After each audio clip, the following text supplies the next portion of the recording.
ఎవరు? సమాచార శాఖ మంత్రి పార్థసారథి గారా? ఏమంటారు సమాచార శాఖ మంత్రి గారు?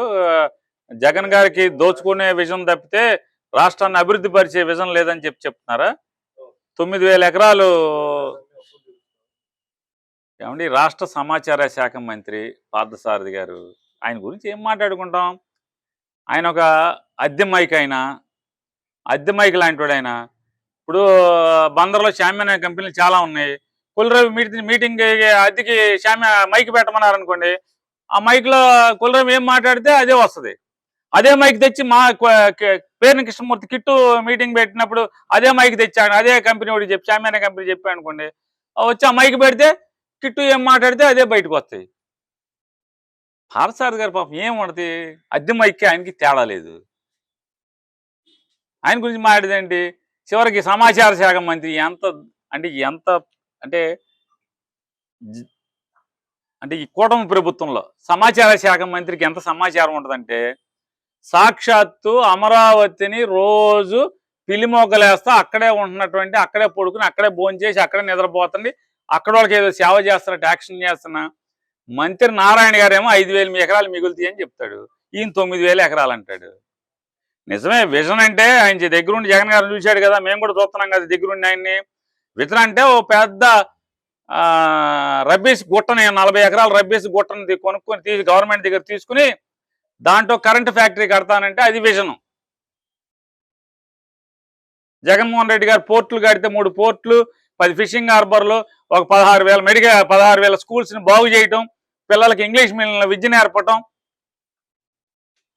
ఫీజు రియంబర్స్మెంట్ టంచన్గా పేద వర్గాలందరినీ కూడా, ఆ కులం ఈ కులం లేకుండా అందరికీ చదువు నేర్పించడం, రాష్ట్రంలో ప్రతి రైతుకి కావాల్సినవి అందించడం, ప్రతి వైద్యాన్ని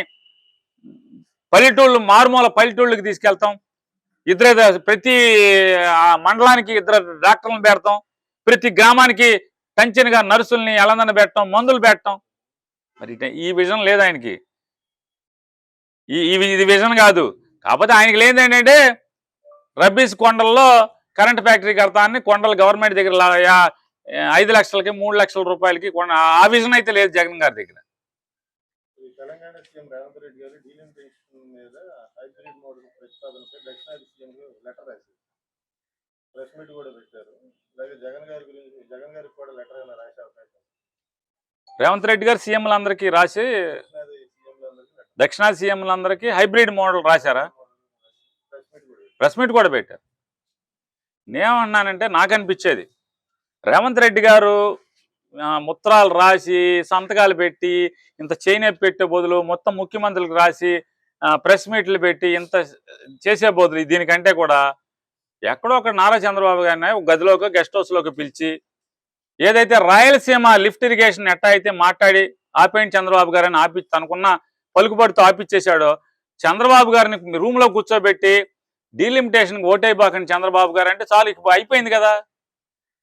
ఇంతమంది ముఖ్యమంత్రుల దగ్గరికి మన కర్ణాటక వాడికి రాసి, కేరళ వాడికి రాసి, మహారాష్ట్ర వాడికి రాసి, తమిళనాడు వాడికి రాసి, ఆంధ్ర వాడికి రాసి, అన్ని పార్టీల వాళ్ళకి రాసి ప్రెస్ మీట్లు పెట్టి ఇవన్నీ తిరగాల్సిన అవసరం లేదు. ఒకే ఒక 1 షాట్.